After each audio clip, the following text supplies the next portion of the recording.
selamat datang di podcast Kim Inforeng Tegal Gede. Dan kali ini adalah segmen Ngukus, Ngobrol Khusus.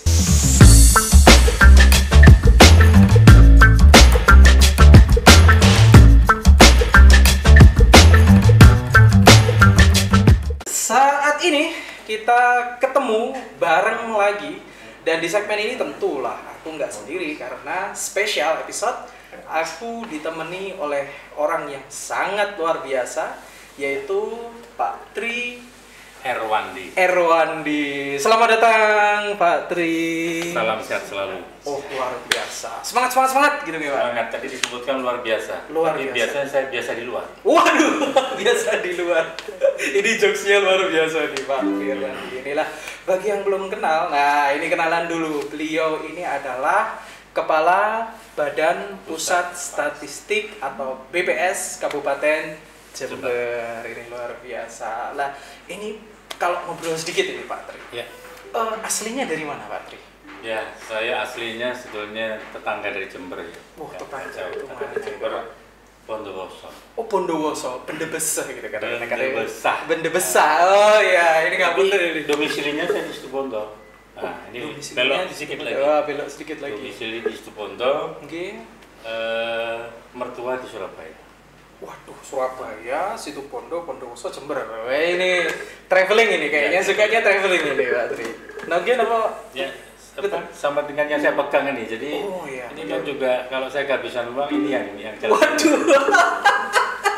Masa Pak Tri ngamen ini? Wah, indah lah Pak. Guyon-guyonan ini untuk melepas stres ngaten nggih. Betul. Obat ya. Obat, betul. Kalau kita bekerja terus gitu ya. Kalau tanpa obat ini malah nanti bisa jadi stres dan stroke. Gitu. Wah, betul. Jadi ini obat yang sangat luar biasa dan mungkin tidak ada resepnya nih dari dokter ini. Ini maka harus happy terus. Betul. Nah, ini bisa dibilang hobi, Pak. Ya, memang hidup ini biar nggak monoton ya, jadi kita perlu variasi. Bagian dari variasi itu teman ketika kita berteman sepi ya, ini obatnya adalah alat musik. Ada harmonika, ada ukulele, kadang gitar, juga kadang keyboard. Wah. Saya itu belajar alat musik kurang lebih ada 12 alat musik. Nah, ini kalau boleh tahu ini Pak, hobi sendiri ini mulai dari kecil atau mungkin ketika beranjak dewasa, remaja atau seperti apa? Nah, itu dia tadi remaja ya. Ketika remaja kita masih belum bekerja, biasanya kan punya banyak teman ya. Nah, teman ini kebetulan saya punya kelompok-kelompok sosial ya, kelompok-kelompok sosial yang bersama-sama kadang bikin lagu gitu ya, cari apa namanya inspirasi gitu ya, inspirasi bareng-bareng, akhirnya punya kelompok musik ya, kelompok musik. Jadi apa namanya kelompok musik ini ya mungkin beda genrenya ya. Kalau dulu itu ada musik Iwan Fals ya, Doel Sumbang, Cleo Christine, ini yang hilang. Padahal lagu-lagu aspek sosial itu banyak menyentuh kondisi sosial ekonomi masyarakat. Iya, mungkin karena lagu-lagu sekarang itu kalau nggak galau, gitu. Nah, kalau nggak galau, romantis gitu. Betul. Lah ini ngomongin tentang romantis. Lah ini ternyata ada yang seru ini di Tegal Gede ini kalau di background ini. Ada tis-tis yang lain. Ada tis-tis yang lain. Ini kalau boleh bercerita ini tis-tis yang lain itu apa itu Pak Tri? Ya, ini juga inspirasi dari Pak Lurah ya. Oh, Pak Lurah. Itu masif sekali gitu. Kadang apa ya, kalau nggak bisa diem gitu ya. Wah, nggak bisa diem ya Pak Lurah itu. Ketemu saya klop ini ya. Jadilah sesuatu yang barangkali nanti bisa bermanfaat bagi masyarakat. Dan tentu positif ya Pak ya. Nah, itu betul. Romantis ya. Romantis kan mirip-mirip romantis tuh. Nah, romantis ini. Ada singkatannya ini. Kepanjangannya itu rumah. Layanan, integrasi, dan informasi statistik. Oh, masih ada hubungannya ternyata dengan Pak Tri. Mungkin yang agak susah yang belakang tadi, statistik ya. Statistik, itu kalau biasanya kalau orang statistik itu angka gitu. Ini sebenarnya gimana ini Pak? Ya, statistik itu sebenarnya dekat dengan data ya. Data ini tidak bisa lepas dari keseharian. Jadi semua program proyek pembangunan yang dilakukan oleh pemerintah paling bawah yang desa, kelurahan, kecamatan tidak bantuan itu betul sekali, supaya bantuan-bantuan tepat sasaran tidak terlepas dari data. Maka sekarang ini lagi gencar ini ada yang namanya program Desa Cantik. Desa Cantik apalagi itu, Pak? Itu selain perangkat desanya yang cantik, nah ini desa yang peduli terhadap data atau statistik. Singkatannya Desa Cinta Statistik. Tapi karena di sini kelurahan, jadi sebutannya bukan Desa Cantik, tapi Kencan. Waduh, Kencan ini, Kelurahan Cantik. Kelurahan Cantik, luar biasa. Ini kalau ngobrolin tentang singkatan, ini kalau dengan Pak Tri dan Pak Lurah Abdul Kamil, itu pasti yang berbahasa Indonesia. Itu yang saya salut. Karena kita ini seperti kayak bahasa Inggris gitu terus, Pak. Padahal bahasa Inggris dulu dapatnya 5, 4. Iya, masa harus pakai physical distancing, social distancing. Ternyata di programnya Pak Tri ini ada rumah cantik, ada desa cantik, ada kencan, pokoknya yang cantik-cantik. Iya, yang cantik-cantik. Ada paras cantik gitu. Waduh. Paras cantik itu kalau disingkat Paguyuban Perangkat Desa. Cinta Statistik. Kalau di sini adalah Kompas, nopo nih? Komunitas Perangkat Desa dan Agen Statistik. Ini ada agen. Agen itu ya lebih di bawah lagi ya. Iya, di bawah lagi. Kalau agen-agen minyak, kayak itulah ya. Artinya sampai ke level bawah. Level bawah. Jadi grassroots itu. Ya, menjaga kesinambungan supaya data itu ada yang menekuni. Jadi harapan Pak Tri ini kalau boleh saya merangkum pada dasarnya adanya rumah statistik ini itu supaya data itu dari bawah terintegrasi di kelurahan, lajeng nanti berkesinambungan di DPS. Seperti itu. Ya. Jadi kita tahu bahwa desa itu sangat vital ya. Kalau membangun tanpa data itu mustahil, pasti perlu data. Kan tidak bisa kira-kira. Tidak bisa, jadi bisa salah sasaran, bisa tidak tepat gitu kalau tanpa data yang berkualitas. Maka BPS, Badan Pusat Statistik, selaku pembina statistik sektoral ya. Kalau dulu wali data, sekarang sudah pindah ke Diskominfo, sahabat kita, partner Kim juga ya. Diskominfo itu sebagai wali data, sekarang BPS sebagai pembina data. Maka kami dari BPS harus melakukan pembinaan terkait pengelolaan data di tingkat desa, kecamatan, maupun juga kabupaten. Ada sekarang program namanya Desa Cantik. Nah, Desa Cantik ini kebetulan dilombakan, Mas. Dilombakan? Betul, dilombakan.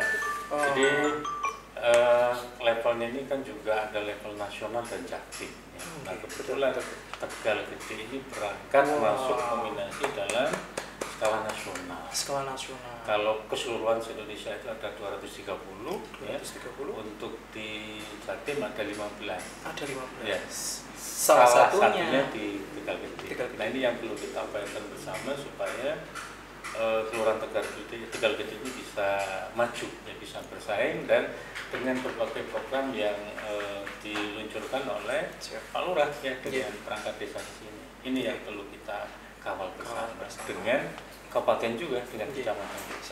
Dan tentunya Pak Tri, dengan adanya lomba ini diharapkan nanti muncul desa-desa yang lain kan seperti itu, Pak? Betul. Jadi harapannya nanti setelah Tegal Gede ini mendapatkan pembinaan statistik, ini bisa ketok tular pada desa ataupun kelurahan yang lain. Sehingga harapannya mereka juga bisa mengelola datanya dengan baik untuk menunjang program maupun proyek-proyek yang ada di desa atau kelurahan. Bayangkan ada 240 di Jember. Betul. 240 desa dan kelurahan. Iya, gitu ya. Nah, salah satunya baru Tegal Gede ini yang masuk nominasi di tahun ini. Alhamdulillah. Nah, ini maka butuh dukungan support bersama. Ayo kita wujudkan melalui Romantis. Nah, Romantis ini rumah layanan integrasi ya, terkait juga dengan data dan informasi statistik. Ini satu-satunya yang ada di Jawa Timur ya. Maka ini yang perlu kita tahu. Kalau boleh tahu Pak Tri, sebenarnya yang dikelola oleh Romantis ini apa saja? Apakah hanya misal data warga tentang kelahiran, kematian dan seperti itu, atau yang lainnya juga Pak? Ya. Tadi disampaikan Romantis rumah layanan terintegrasi ya. Nah, itu artinya tidak hanya data terkait penduduk saja, tapi juga potensi-potensi yang lain di situ. Misalnya si kelurahan ini ada potensi terkait dengan program bantuan, UMKM, kemudian juga ada inovasi-inovasi yang dibangkitkan di kelurahan. Termasuk kesenian-kesenian itu. Nah, ini tadi, ini. Oh iya, ini tadi betul. Salah satunya adalah memberi wadah untuk data-data yang sudah dikelola oleh kelurahan supaya standar. Ya. Jadi data itu ada yang nggak standar, artinya standar data mungkin hanya dicatat saja, dicatat tanpa melihat kualitas bagaimana pengumpulannya, konsepnya, kemudian pemanfaatannya dan seterusnya. Dari situlah BPS hadir ya Pak G, untuk menstandarkan data-data yang ada di kelurahan itu tadi. Sambil itu juga mengajak ya supaya sadar statistik. Standar statistik. Jadi dengan pembinaan kita lakukan literasi ya, pembelajaran bagaimana cara mengumpulkan data yang baik, mengolah, menyajikan dalam bentuk publikasi ya, misalnya lewat web, juga lewat publish ini ya, lewat media sosial juga lewat cetakan-cetakan leaflet ya, maupun publikasi yang lain. Siap. Ini sangat luar biasa sekali informasi yang disampaikan Pak Tri terkait masalah rumah statistik dan pengumpulannya itu tadi. Terkait dengan rumah statistik tadi yang romantis, bagaimana kalau kita nyanyi rumah kita dulu? Ini luar biasa ini. Kalau bukan Pak Tri ini mungkin di podcast tidak akan ada yang namanya nyanyi-nyanyi. Ini sambil meningkatkan kesadaran kita tentang kesenian dan sebagainya. Sudah ada yang request ini ya. Sudah ada yang request. Siap. Masih ingat maksudnya kita bagi tugas ya? Bagi tugas. Saya genjreng, jeneng yang nyanyi ya. Oke, siap.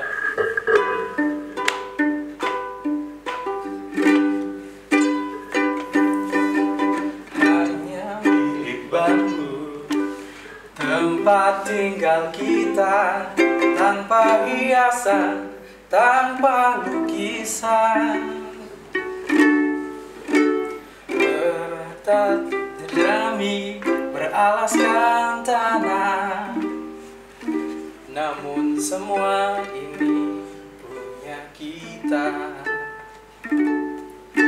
Memang semua ini milik kita sendiri. Saya kira masuk ref gitu Mas, tapi kan lebih baik di sini gitu ternyata berarti. Refnya disimpan dulu. Siap, refnya di part 2 ya guys ya. Siap. Mungkin ada sedikit yang mau disampaikan lagi terkait masalah rumah cinta statistik mungkin, atau begini Pak, yang ada di rumah ini kebetulan ada teman-teman yang cukup aku yuk kepingin nih melok lomba itu syarat dan sebagainya, atau mungkin gimana itu Pak?